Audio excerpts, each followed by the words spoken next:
नमस्कार दोस्तों, DD react के एक और रिएक्शन वीडियो में आप सभी का स्वागत है। मैं हूं आलोक। तो आज जो वीडियो मैं आप लोगों के लिए लेकर आया हूं उसका टाइटल है भारत ने अपने दोस्त मुस्लिम देशों को G20 के लिए किया आमंत्रित, पाक की जली। तो चलिए भाई देखते हैं कि इस वीडियो में क्या है। और जैसा कि आप सबको पता है कि G20 की प्रेसिडेंसी जो है वो भारत के पास है और उसकी मीटिंग इंडिया में होने वाली है और उसकी कई सारी मीटिंग्स जम्मू कश्मीर में भी होने वाली है। ऐसा पहली बार हुआ है कि G20 जैसे बड़े देशों के संगठन की कुछ बैठकें जम्मू कश्मीर में कराई जानी है, ऐसा भारत की सरकार ने तय किया है। और इसका पाकिस्तान काफी विरोध कर रहा है, काफी उसको खलबली मची है कि भाई ऐसा कैसे हो सकता है, जम्मू कश्मीर में क्यों। मतलब बेसिकली जाहिर सी बात है, मिर्ची तो लगेगी। तो इस पर मुझे लगता है कि पाकिस्तान के एक्सपर्ट्स हैं या क्या, वो क्या कह रहे हैं। तो आइए देखते हैं जरा इस वीडियो में क्या है। भारत ने जीसीसी कंट्रीज को G20 समिट में आमंत्रित किया है।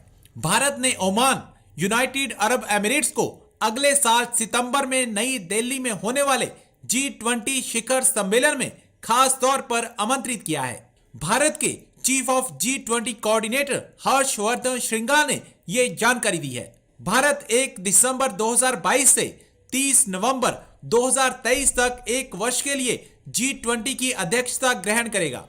उन्होंने कहा कि ये देश गल्फ कोऑपरेशन काउंसिल के सदस्य भी हैं। ये देश G20 की होने वाली 200 बैठकों में भी भाग लेंगे।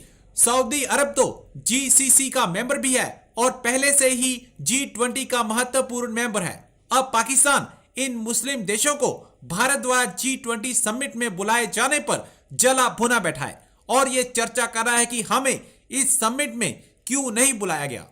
वैसे मैं देख रहा था कि भारत के अंदर एक अदारा है जिसको ऑब्जर्वर रिसर्च फाउंडेशन कहा जाता है। वहाँ पे भारत के जो फॉरेन सेक्रेटरी हैं श्रृंगला साहब, श्रृंगला साहब, वो बेसिकली बात कर रहे थे कि हम मुस्तकबिल में एक ब्लूप्रिंट देना चाहते हैं और वो क्योंकि भारत जो है उसको G20 की भी प्रेसिडेंसी मिल रही है नवंबर में और SCO की भी प्रेसिडेंसी मिल रही है। एक तो ये बात की, लेकिन दूसरी जो इम्पोर्टेंट चीज़ है वो G20 की प्रेसिडेंसी के लिए वो कह रहे हैं हम जो गल्फ कोऑपरेशन काउंसिल है GCC जिसको कहा जाता है, उसमें से सऊदी अरब, UAE और ओमान को हम उसका पार्ट बना रहे हैं और हम उसमें हमारी प्रेसिडेंसी में तकरीबन 200 मीटिंग्स होंगी GCC में, जिसमें हम एक ब्लूप्रिंट देंगे।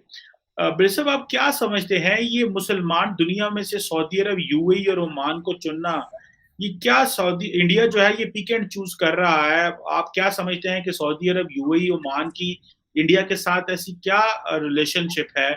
किस तरह रीडिफाइन कर रहा है अपने रिलेशनशिप को? खासकर वेस्टर्न ममालिक के साथ जो ताल्लुकात हैं ही हैं, लेकिन खासतौर पे UAE और जो सऊदी अरब के करीब होना, इसको आप कैसे देखते हैं सर? देखें जी, इसमें तो जाहिर है कई दफ़ा हम डिस्कस भी कर चुके हैं कि ये एक अपॉर्चुनिटी जो है वो इंडिया को मिली है गुज़श्ता 3-4 सालों के दरमियान, जिसका उन्होंने बड़ा बहुत ही एक समझ लें कि स्किलफुल तरीके से फ़ायदा उठाया है। और अब ये जो अब बात आप कर रहे हैं ये उसका अब यूँ समझ लें कि एक नेक्स्ट स्टेज है।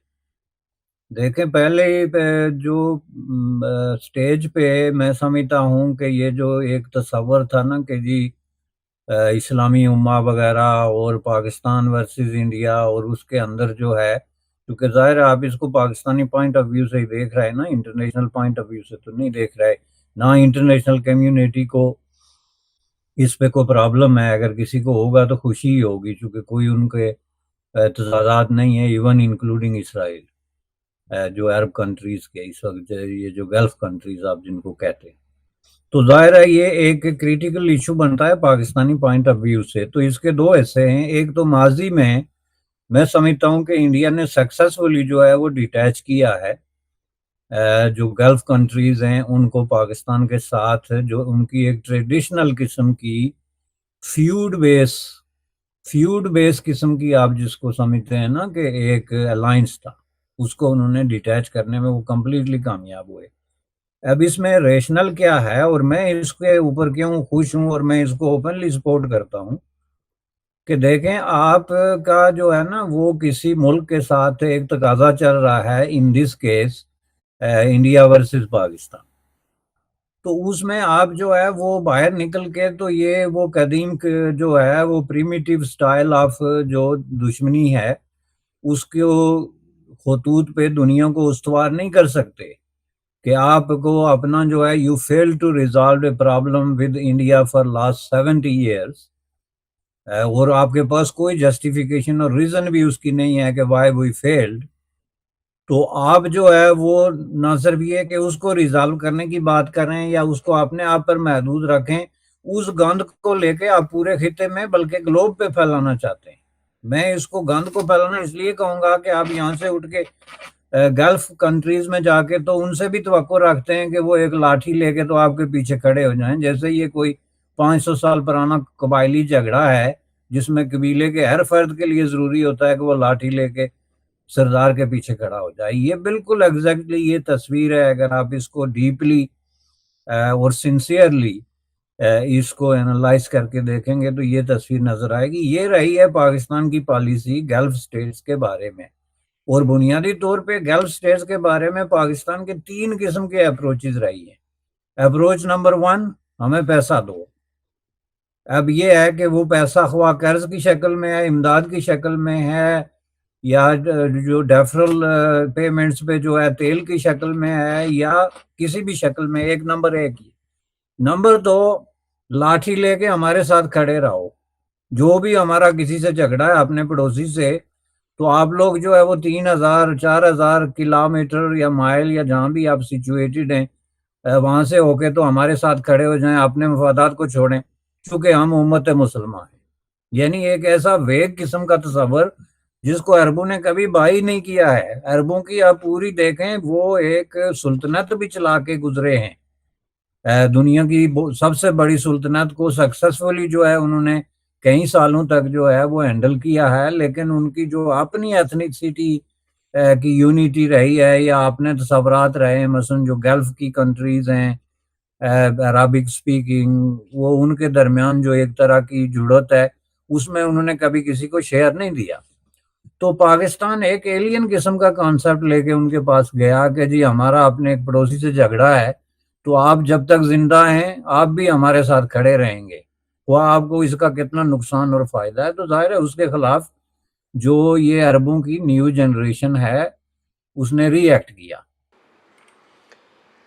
तो दोस्तों वीडियो हो गया है ख़त्म, और हामिद बसानी साहब बहुत नामी गिरामी आदमी हैं, बैरिस्टर हैं और बड़ी सेंसिबल बातें करते हैं। बहुत कुछ इन्होंने इंडिया पाकिस्तान के बारे में पढ़ा है, रिसर्च की है, बहुत सारी चीज़ें। देखिए पाकिस्तान ने क्या किया है। पाकिस्तान ने किया ये कि पाकिस्तान ने एक चाल चली। बसानी साहब ने क्लियर बिल्कुल सीधे शब्दों में नहीं कहा, लेकिन मैं सीधे शब्दों में कहता हूं कि पाकिस्तान ने एक पक्ष बनाने की कोशिश की, मुस्लिम वर्सेस इंडिया। किसी पाकिस्तान वर्सेस इंडिया की नहीं, इन्होंने थोड़े आसान शब्दों में कह दिया।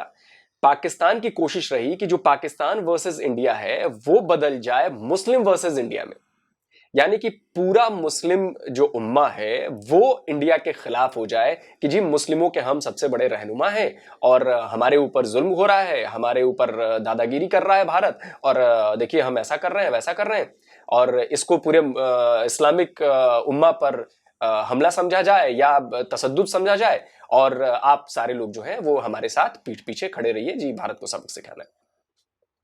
अच्छा, कुछ टाइम तक तो मुस्लिम उम्मा भी भुलावे में रही, बहुत सारी चीजें चलती रही, खासकर कश्मीर को लेकर कि ऐसा है वैसा है। लेकिन अब क्या हुआ कि अब धीरे धीरे धीरे धीरे उन लोगों को भी समझ में आ गया कि पाकिस्तान सिर्फ अपना फायदा कर रहा है, अपनी जेब भर रहा है। इंडिया ऐसा कुछ कर नहीं रहा है, उसने आपस की दुश्मनी को इसने मुस्लिम वर्सेस इस्लाम वर्सेस इंडिया कर दिया है। तो वो ये समझ गए कि जी ये तो प्रोपेगेंडा है, इस्लाम वर्सेस इंडिया कैसे हो सकता है भाई। और आपको याद होगा कि मुझे लगता है कि ओआईसी में सऊदी अरबिया था जिसने प्रस्ताव दिया था इंडिया को भी शामिल करने का, और जिसका पाकिस्तान ने बड़े कड़े शब्दों में विरोध किया कि हम मीटिंग छोड़ देंगे, हम ये कर देंगे वो कर देंगे, ऐसा बड़ा बड़ा बवाल किया। और शायद पहली बैठक थी उसमें इंडिया की तरफ से डेलीगेशन गई थी, लेकिन पाकिस्तान के भारी विरोध के चलते और पाकिस्तान की वजह से वो उस डेलीगेशन उसमें जाकर कुछ कर नहीं पाई, अपनी बात रख नहीं पाई। उसके बाद सुषमा स्वराज जब हमारी विदेश मंत्री थी तब वहां से बुलावा आया था और वो गई भी थी ओआईसी की मीटिंग में, और उस पर भी पाकिस्तान ने बड़ा बवाल किया, बैठक छोड़ के चला गया, और मतलब जो कर सकता था कि कैसे इंडिया को, कैसे आप इसमें इस स्टेज पर जो सिर्फ मुसलमानों के लिए, एक्सक्लूसिव मुसलमानों के लिए स्टेज है, मंच है, वहां पर आप कैसे इंडिया को लेकर आ रहे हो, बुला रहे हो। देखिए, इसका मेरा सीधा सिंपल सा तर्क है, भारत में पाकिस्तान से ज्यादा मुसलमान रहते हैं, तो क्या मुस्लिम उम्मा में उनकी हिस्सेदारी नहीं है? क्या भारत अगर मुस्लिम उम्मा में जाकर उनकी बात करेगा तो क्या यह भारत का राइट नहीं है कि वो जाके बात करे कि भाई पाकिस्तान से ज्यादा तो मुसलमान हमारे यहाँ हैं, कई देशों से, इस्लामिक देशों से ज्यादा मुसलमान इंडिया में हैं, तो क्या उनके हक की बात नहीं होगी? क्या मुस्लिम उम्मा उनके बारे में बात नहीं करेगा? क्या मुस्लिम उम्मा उनकी मदद नहीं करेगा जब जरूरत होगी? तो ये बात उन लोगों को समझ में आ गई। उन्होंने बोला कि यार ये तो वैलिड पॉइंट है भाई, अगर एक मुसलमानों का एक बड़ा हिस्सा भारत में रहता है, वो भारत में सुख शांति से रह रहा है, जैसा कि पाकिस्तान प्रोपोगेट कर रहा है कि जो उनके ऊपर जुल्म है, ऐसा है वैसा, कुछ नहीं है। हमने वहां पर बराबरी के राइट्स दे रखे हैं, जो राइट एक हिंदू को है, जो राइट एक सिख को है, जो राइट किसी को भी इस इंडिया में है, वो राइट एक मुसलमान को भी है, जबकि पाकिस्तान में माइनॉरिटी को मुसलमानों के बराबर हक नहीं है। ये क्लियर है, ये उनके कॉन्स्टिट्यूशन में लिखा हुआ है। तो फिर उन्होंने देखा कि यार बात तो सही है भाई, भारत में मुसलमानों को सारे हक मिले हुए हैं, सबको बराबरी का हक मिला हुआ है, हर वो काम आजादी से कर सकते हैं, अपने रिलीजन की प्रैक्टिस वो आसानी से कर सकते हैं। उन्होंने देखा कि मस्जिदों की संख्या बढ़ी है, उन्होंने देखा कि पिछले 75 साल में मुसलमानों की संख्या बढ़ी है, उन्होंने देखा कि मुसलमानों की भागीदारी इंडिया के डेवलपमेंट में और इंडिया के पूरे ताने बाने में, सरकारी नौकरियों में, साइंटिस्ट में, सारी चीजें हर जगह वहां पर बढ़ी है। तो जाहिर सी बात है कि यह सच को छुपाया नहीं जा सकता, यह सच आएगा सामने। मुस्लिम उम्मा ने देखा और उसी का नतीजा है कि मुस्लिम उम्मा आज भारत के साथ खड़ा है। आपको भाई सऊदिया अरब ने उन्हें, पीएम मोदी को अपना सबसे बड़ा पुरस्कार दिया, सम्मान दिया। यूएई ने सबसे बड़ा सम्मान दिया पीएम मोदी को। इसके अलावा भी कई मुस्लिम कंट्रीज हैं जहां से पीएम मोदी को सम्मान मिला, जबकि पीएम मोदी को एंटी मुस्लिम साबित करने में पाकिस्तान ने हर प्रोपेगेंडा, हर हथियार, हर हाथ, सब कुछ अपना लिया है। लेकिन भाई पिछले सालों में जितना कुछ भी यहां पर हुआ है, जो भी डेवलपमेंट हुई है, उसका फायदा तो मुसलमानों को भी मिला है ना। जितना मुझे मिला है उतना ही मेरे मुसलमान भाई को मिला है यहाँ पे इंडिया में। तो जो मुस्लिम उम्मा के देश हैं, जो बड़े देश हैं, यूएई है, सऊदिया है, ये लोग देख रहे हैं। और अब इससे बड़ी बात और क्या हो सकती है कि जिस कश्मीर मुद्दे को लेकर वो मुस्लिम उम्मा को भारत के खिलाफ करना चाहता था, अब उसी कश्मीर में यूएई और सऊदी अरबिया से हजारों करोड़ की इन्वेस्टमेंट हो रही। तो कुल मिलाकर पाकिस्तान का जो भंडा है वो फोड़ हो चुका है। पाकिस्तान का जो लालच है, पाकिस्तान की जो लालच है कि पैसे आते रहे, जो वजानी साहब कह रहे थे, वो भी सबके सामने आ चुका है।